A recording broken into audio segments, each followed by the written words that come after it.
आज विधानसभेमध्ये आरटीओच्या वसुली रॅकेटच्या संदर्भात प्रश्न उपस्थित झाला। तो प्रश्न आम्ही उपस्थित केला।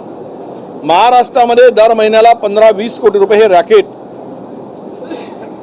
अधिकाऱ्यांना, खालच्या ज्युनियर अधिकाऱ्यांना दबाव टाकून, प्रेशर टाकून हे रॅकेट चालवलं जातं। आणि या विषयावर आज विधानसभेमध्ये प्रश्न उपस्थित झाला।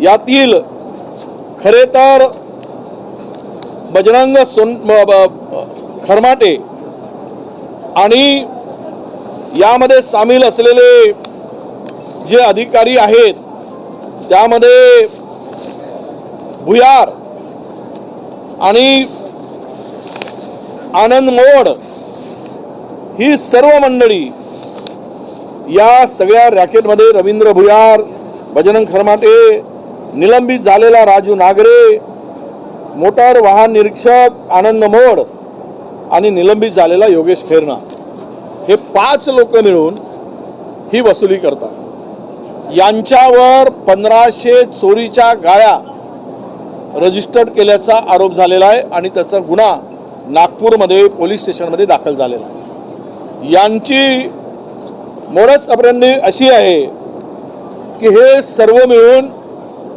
ज्या टोलवर अधिकारी असतात त्यांच्यावर ते दबाव टाकतात आणि जे पैसे वसूल केले जातात त्यातले तुम्ही 10% घ्या पण आम्हाला सहकार्य करा। म्हणजे 10 कोटी जर वसूल होत असतील तर 1 कोटी रुपये या अधिकाऱ्यांना ते देण्याचा आदेश दाखवतात। परंतु नव्यानं जे 100 अधिकारी रुजू झालेत त्या अधिकाऱ्यांनी या रॅकेटचा विरोध केला आणि विरोध केल्यामुळे या संपूर्ण चांडाळ चौकडीने मिळून 3 बोगस ट्रॅप करवलेत एंटी करप्शनच्या अधिकाऱ्याला घेऊन। आणि हे ट्रॅप करून निर्दोष अधिकाऱ्यांचा, एंटी करप्शनच्या अधिकाऱ्यांना पैसे देऊन मी अधिकृत बोलतो या रॅकेटमध्ये सहभागी करून घेतो आणि त्या बोगस केल्यामुळे आज त्यांची निर्दोष यामध्ये त्यांची बेल झाली, ते आरोप सिद्ध करू शकले नाही। माझ्याच मतदारसंघातील एक मुलगा ज्याचा यांनी साजन सेंडे नावाचा आरटीओ होता, त्याला सुद्धा झोपेमध्ये नेऊन, झोपेत असताना एंटी करप्शनचे अधिकारी जाऊन त्याला उचलून आणले आणि 3 तासामध्ये 4 तासामध्ये त्याची बेल झाली। आणि हे सर्व एंटी करप्शनमध्ये ट्रॅप करत असताना दबाव टाकून ही मंडळी एकाच फोनवरून हे सर्व लोक हे चालवत होते। यामध्ये मुख्य सूत्रधार नईमुद्दीन मिजाउद्दीन आहे आणि कैलास पवार आणि त्याबरोबरच यामध्ये सहभागी असलेले अधिकारी हे मोहम्मद एजाज आणि अब्दुल आसिफ अब्दुल कादी हे हे ओव्हरलोड ट्रक चालवतात, चोरीचे ट्रक चालवतात।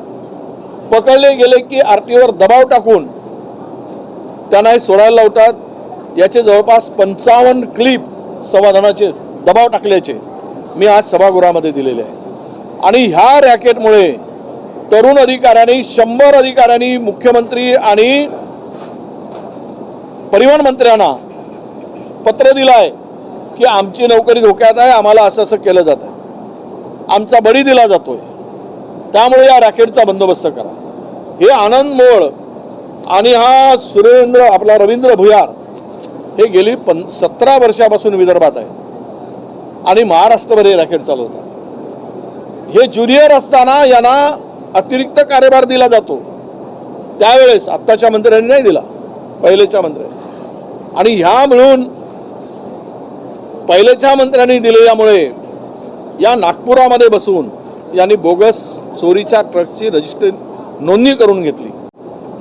हे इतकं प्रकरण मोठं आहे की सिनियर लोकांना डावलून 12, 13 वर्ष हा ज्यावेळेस भुयार नावाचा अधिकारी वर्धेत होता, असिस्टंट आरटीओ, त्याला ग्रामीणचा चार्ज दिला आणि तो 2-2.5 वर्ष तिथे हे सगळे बोगस धंदे करत राहिले। अनेक क्लिपमधून आनंद मोड नावाचा माणूस धमकवतो आहे, तो गुड्डू सेठ नावाचा माणूस आहे निजामुद्दीन, तो धमकवत आहे उर्फ निजामुद्दीन। हे सर्व प्रकरण मी सरकारच्या लक्षात आणून दिलं आणि यांच्यावर कारवाईची मागणी केली।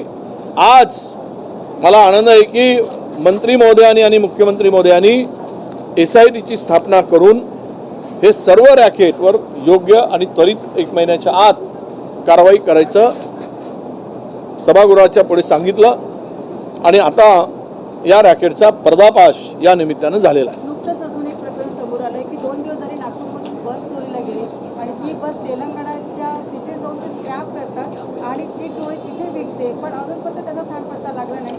दुसरा प्रश्न असा आहे की म्हाडामध्ये 49 करोडचा राजस्व घोटाळा झाला, पण वंदना सूर्यवंशी त्या सीटवर अजूनही विराजमान आहे. त्यांना वन विभागात ट्रान्सफर केलं बावनकुळेने आपल्या सहीच्या पत्रावर, तरी सुद्धा त्या ट्रान्सफर झाला नाही.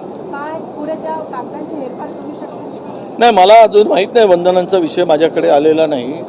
पण एक आहे की बसेस चोरी, ट्रक चोरी प्रदेशातून आपल्या राज्यात आणून चेचिस टाटा आहेत किंवा आपले इतर कंपन्यांच्या गाड्या आहेत, या सगळ्या गाड्या अशोक लेलंडच्या गाड्या विशेष करून हे पकडल्या गेलेत. हे करणारे कोण? तर त्यावेळचे ते खरमाटे आणि भुयार आहे, 1500 ट्रक. तर त्यामुळे हे बसेस चोरी करण्यामध्ये या लोकांचा निश्चित सहभाग असतो आणि त्या बदलवून आणून मग पुन्हा चालू करायचे, रजिस्ट्रेशन खोट्या करून घ्यायचे. हा एक मोठा मला वाटतं की महाराष्ट्रामध्ये RTO लागलेली कीड आहे आणि ती कीड आता उद्ध्वस्त करण्याचा निर्णय आजच्या प्रश्नातून झालेला आहे आणि त्या नवीन तरुण ऑफिसर जे लागलेत त्यांना आता यामुळे नक्की प्रोटेक्शन मिळेल असा मला विश्वास आहे. वडेट्टीवार साहेब, एक सिकंदराबादमधली घटना आहे, सिकंदराबाद एक्सप्रेसमधली. महिला त्या ठिकाणी वाराणसीला जात होत्या, नागपूरच्या महिला आहेत सगळ्या, त्यांच्यासोबत छेडछाडीचा प्रकरण समोर आलेला आहे. रेल्वे पोलिसांकडे दखल मागितली होती, मात्र कुठलीही प्रकारची तक्रार देखील नोंदवलेली नाही आहे. गंभीर प्रकरणं आहेत. नागपूरच्या महिला पर्यटनासाठी वाराणसी उत्तर प्रदेश या ठिकाणी जाताना त्यांच्यासोबत घडलेला प्रकार आहे. तिकीट्स असताना देखील काही तिथल्या डब्यामधल्या टोळक्यांनी त्यांची छेडछाड काढलेली आहे. देशामध्ये गुन्हेगार जर खुर्चीवर बसले असतील तर गुन्हेगारांना भीती कशाची? हा प्रकार या देशात चाललेला आहे. या देशामध्ये सत्तेमध्ये गुन्हेगार, बलात्कारी, चोरीवाले, डकेत, ज्यांच्यावर मर्डरचा गंभीर गुन्हे आहेत ते मुख्यमंत्री बनून बसत आहेत राज्यामध्ये. पाहिलं ना आपण तो बिहारचा खुनाचे 3 गुन्हे आहेत त्याच्यावर, त्या ॲफिडेव्हिटमध्ये दाखवला. तो या राज्याचा मुख्यमंत्री, त्या बिहारचा मुख्यमंत्री होता. असे चोर उचक्के बसल्यावर हे होणार. आणि आज महिला सुरक्षित आहेत का देशात? हा खरा प्रश्न उपस्थित आहे. यार, नागपूरच्या महिला आहेत, आपल्या रेल्वे पोलिसांकडे येऊन नागपूरमध्ये देखील त्यांनी तक्रार दाखल करण्याचा प्रयत्न केला, मात्र कुठलीही तक्रार नाही. मी या सगळ्या संदर्भात मुख्यमंत्र्यांना, देवेंद्रजींना पत्र लिहून जर तुम्ही नागपूरच्या महिलांचं सुरक्षा करू शकत असाल तर मग कुणाची करू शकता, म्हणून मी त्यांना पत्र देणार आहे. या प्रकरणाची चौकशी करून त्यांना आरोपींना गजाआड करा अशी मागणी करणार आहे.